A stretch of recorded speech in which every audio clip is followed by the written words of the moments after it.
समाज में विश्वास करे तो किस पर करे, चाहे खुद का बेटा क्यों ना हो, चाहे खुद का पति क्यों ना हो, क्योंकि आए दिन ऐसे ऐसी घटनाओं को अंजाम दे रहे हैं जिसे सुनकर आप लोग भी परेशान हो जाएंगे। आज की घटना में कुछ ऐसा ही होता है। आज की घटना में जो माँ रहती है, रोती है, चीखती चिल्लाती है, रहम की भीख मांगती है कि बेटा मुझे छोड़ दो, मेरे साथ ऐसा मत करो। लेकिन जो बेटा रहता है वह अपनी माँ की एक भी बात नहीं मानता है और अपनी ही माँ के साथ कुछ ऐसा कर्म कर जाता है जिसे सुनकर आप लोग भी परेशान हो जाएंगे। क्या कोई बेटा अपनी माँ के साथ ऐसा कर सकता है? तो दोस्तों, आप लोग इस घटना को जानने के लिए वीडियो को पूरा देखिएगा। हर उम्मीद करता हूँ सब अच्छे होंगे। आज आप लोग के बीच में बेहद ही शर्मसार का दुर्घटना लेकर आए, जो की घटना सच्ची घटना पर आधारित। आज की जो सच्ची घटना है यह हरिद्वार के पथरी थाना की है। यहीं पर एक गांव लगता है धनपुरा। यहीं पर एक परिवार है, सूर्यभान का परिवार। सूर्यभान के परिवार में 6 लोग रहते हैं। सूर्यभान, उनकी पत्नी कमलेश देवी और उनके 4 बच्चे रहते हैं, जिनमें से 2 बेटियां 2 बेटे।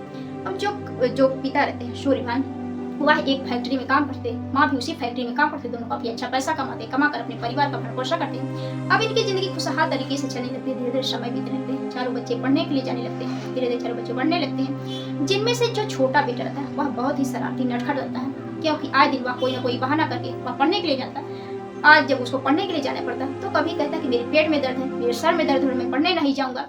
तो जो माँ रहती है अपने छोटे बेटे से बहुत ही ज्यादा प्यार दुलार करती थी। अक्सर देखते हैं कि जो माँ बाप होते हैं अपने छोटे बेटे से ही सबसे ज्यादा प्यार करते हैं। इसी तरह जो कमलेश रहती हैं अपने छोटे बेटे श्यामल से बहुत ही ज्यादा प्यार करती है। जब वह बहाना मारता है तो जो माँ रहती है वह कहती है आज नहीं तो कल जाएगा, बच्चा धीरे धीरे ठीक हो जाएगा, सब कुछ समझने लगेगा। लेकिन जो बेटा रहता है इसी प्यार दुलार के नाते वह बिगड़ने लगता है। जब भी वह पढ़ने के लिए किसी तरह से जाता भी तो कभी स्कूल के बच्चों को मार कर आता, गाली गलौज करके आता। आए दिन उनके घर शिकायत ही आती रहती है। धीरे धीरे ऐसे ही बेटा बड़ा होने लगता है। अब जैसे उसके लगभग 6-7 साल होती है, अब उसकी जो लत रहती है गांव के लड़कों के साथ होने लगती है कि जो बच्चे रहते हैं, उनके जो दोस्त रहते हैं, वह भी गुटखा, सिगरेट, गांजा पीते हैं। अब जो सामा रहता है जब भी उन लोगों के पास जाता है वह भी नशा करने लगता है, उन लोगों के साथ नशा करता है, नशा करके घर आता है। लेकिन घर वालों को इसके बारे में पता नहीं रहता। अब धीरे धीरे जो उसका नशा करने की आदत रहती है वह बढ़ती चली जाती है। एक दिन उसी गांव का एक व्यक्ति कहता है कि सूर्यभान, तुम्हारा जो छोटा बेटा श्यामल है उसकी कुछ गंदी आदतें हो गई हैं। वह अपने दोस्तों के साथ जब भी जाता है तो नशा करके घर आता है, लेकिन घर वालों को आप लोगों को पता नहीं है। अब जैसे ही ये बात पिता सुनते हैं सूर्यभान, वो तो गुस्से में आग बाफला हो जाते हैं, अपने बेटे को मारते हैं, पीटते हैं, डराते हैं कि आज के बाद ऐसा मत करना। लेकिन जो माँ रहती है वह अपने ही बेटे को साथ देती है, कहती है कि नादानी में कर गया, लेकिन आज के बाद ऐसा नहीं करेगा, मैं अपने बेटे को समझाऊंगा, बुझाऊंगी। लेकिन जो बेटा रहता है वह नशा करने की आदत छूटता नहीं है। धीरे धीरे ऐसे ही समय बीतने लगता है। इधर दोनों बेटियां भी बड़ी हो जाती हैं। दोनों उसके लड़का देखकर दोनों की बड़ी धूमधाम से शादी करा देते हैं। अब दोनों बेटियां भी शादी करके अपने परिवार के साथ हंसी खुशी से रहने लगती हैं। इधर जो सूर्यभान रहते हैं अपनी पत्नी और दोनों बेटों के साथ रहने लगते हैं। अब धीरे धीरे ऐसे ही समय बीतने लगता है। अब जो बेटा रहता है सावन, उसकी इतनी गंदी लत हो जाती है कि इतना नशा करने के आदी हो जाता है कि जब उसके पास पैसे नहीं रहते तो घर में जो अनाज रहते हैं वह बेचकर वह पैसे लेकर अपने दोस्तों के साथ पार्टी करता, एंजॉय करता। अब आए दिन उसका यही हाल रहता है। जब उसके पास पैसे किसी तरह से नहीं होते तो वह माँ से जिद करके वह अपनी माँ से पैसे लेकर वह नशा करता था। धीरे धीरे ऐसे ही सिलसिला चलता रहता है। अब माँ बाप अपने बेटे से परेशान हो जाते हैं। इससे सोचते हैं कि नशा मुक्ति केंद्र भेज दें। तभी बातचीत हो गई, अपने बेटे को नशा मुक्ति केंद्र भेज देते हैं। 1 महीने रहने के बाद माँ बाप सोचते हैं कि जो हमारा बेटा है शायद सुधर गया होगा, आज के बाद ऐसा नहीं करेगा। जैसे ही 1 महीने बाद वह घर आता है फिर भी उसका वही सिलसिला चलते रहता है। अब घर परिवार परेशान होने लगते हैं। धीरे धीरे समय बीतने लगते हैं। अब करे तो करे क्या। अब एक घटना सन 2013 की है। जो बड़ा बेटा रहता है वह अपनी बहनों के यहाँ राखी बंधवाने के लिए उसके घर जाता है। इधर जो पिता रहते सूर्यभान, वह अपने फैक्ट्री चले जाते हैं खाना पीना खाकर। उस दिन जो माँ रहती है वह घर पर ही रहती हैं अपने छोटे बेटे सामल के साथ। इधर जो बेटा रहता है वह अपनी माँ से जिद करता है कि माँ मुझे पैसे चाहिए, मुझे कोई काम जरूरी है। अब जो माँ रहती है पहले तो सोचती है कि अगर बेटे को दे देंगे तो जो हमारा बेटा है वह पी खाकर उड़ा देगा, अपने दोस्तों के साथ पार्टी करेगा, इसलिए वह मना कर देती है, कहती है मेरे पास पैसे नहीं है। अब 2 दिन तक जब लगातार बेटा माँ से जिद करने लगता है तो जो माँ रहती है, अब एक दिन इधर जो पति रहते हैं वह तो काम पे चले गए, जो बेटा बड़ा रहता है वह भी अपनी बहन के यहाँ चला जाता है और जो माँ बेटे घर पर ही रहते हैं। अब बेटा जो शाम रहता है अपनी माँ से जिद करने लगता है कि आज मुझे पैसे चाहिए, किसी भी हाल पर तुम्हें देने ही होंगे।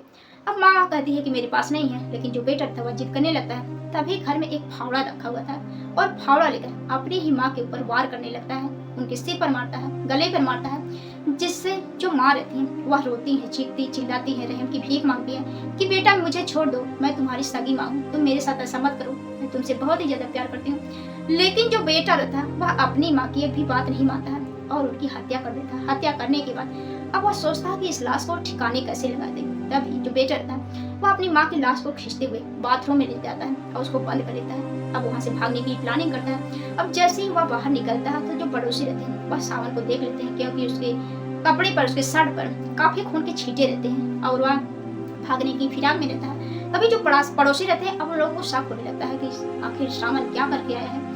अब जैसे ही वह बाहर निकलता है तो जो पड़ोसी रहते हैं वह तुरंत सावन के घर में आते हैं तो देखते हैं कि जो उसके बरामदे में काफी खून फैला हुआ है। जो पड़ोसी रहते हैं वह अंदर जाते हैं तो देखते हैं कि उसकी ही माँ की जो लाश पड़ी हुई है।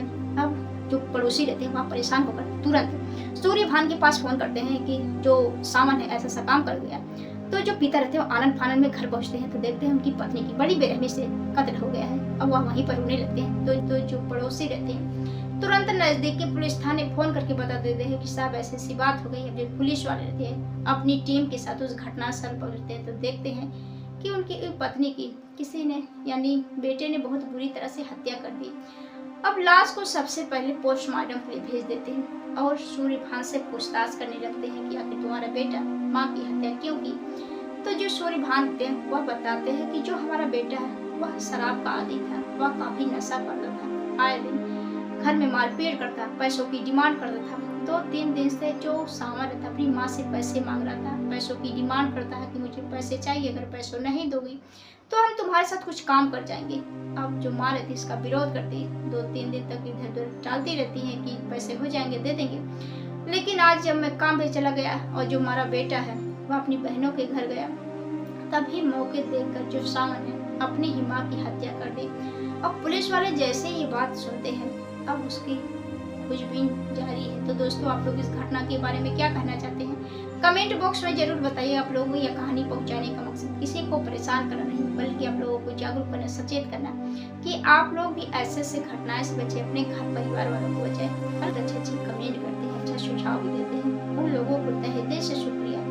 तो दोस्तों आप लोगों से एक ही रिक्वेस्ट है, अगर आप लोग हमारे इस चैनल पर नए हो तो हमारे इस चैनल को सब्सक्राइब करिएगा और हमारी इस वीडियो को ज़्यादा से शेयर करिएगा। मिलते हैं नेक्स्ट वीडियो में, तब तक के लिए जय हिंद, जय भारत।